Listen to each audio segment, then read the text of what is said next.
வரும் நவம்பர் 5ஆம் தேதி தமிழக வெற்றிக் கழகத்தின் சிறப்பு பொதுக்குழு கூட்டம் நடைபெறும் என்று தவிகவின் தலைவர் விஜய் அறிவிப்பு வெளியிட்டிருக்கிறார். அண்மை செய்தியாக நாம் பார்த்துக் கொண்டிருக்கிறோம். கூடுதல் விவரங்களை செய்தியாளர் ராஜேஷ் வழங்க நாம் கேட்கலாம். வணக்கம் ராஜேஷ், இந்த அறிவிப்பு தொடர்பான கூடுதல் விவரங்கள். அருணேஷ் வணக்கம். தமிழக வெற்றி கழகத்தினுடைய அந்த சிறப்பு பொதுக்குழு கூட்டம் வருகின்ற 5ஆம் தேதி, அதாவது அடுத்த புதன்கிழமை நடைபெறும் என அக்கட்சியினுடைய தலைவர் விஜய் அவர்கள் அறிவித்திருக்கிறார். இது தொடர்பாக அவர் ஒரு அறிக்கை ஒன்றை வெளியிட்டிருக்கிறார். நம் அரசியல் பயணத்தில் அர்த்தம் பொதிந்த ஓர் ஆழ்நீள அடர் அமைதிக்கு பிறகு உங்களோடு பேசவும் உங்களை அழைக்குமான ஒரு கடிதம் இது. சூழ்ச்சியாளர்கள், சூதுமதியாளர்கள் துச்சமன எண்ணி நம்மை தூறு செய்த போதினும் அச்சமின்றி அத்தனையும் துடைத்தெறிந்துவிட்டு நம் அன்னை தமிழ்நாட்டுக்கு மக்களுக்காக ஆர்த்தெழ வேண்டிய தருணம் இது.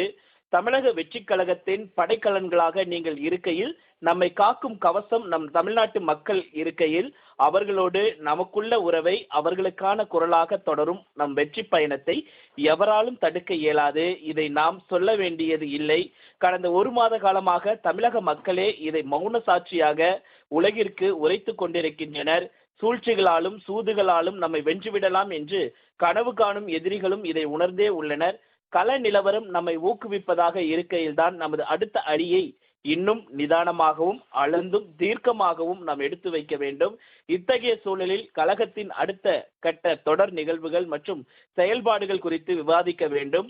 ஆகவே இவை குறித்து முடிவுகள் எடுக்கும் பொருட்டு கழகத்தின் இதயமான பொதுக்குழுவின் சிறப்பு கூட்டத்தை கூட்ட முடிவு செய்துள்ளோம். அதன்படி வருகின்ற 5/11/2025 புதன்கிழமை அன்று நம் தமிழக வெற்றி கழகத்தின் சிறப்பு பொதுக்குழு கூட்டம் மாமல்லபுரத்தில் இருக்கக்கூடிய தனியார் விடுதியில் காலை 10 மணி அளவில் நடைபெறும். வாருங்கள், சிறப்பு பொதுக்குழுவில் கூடுவோம்.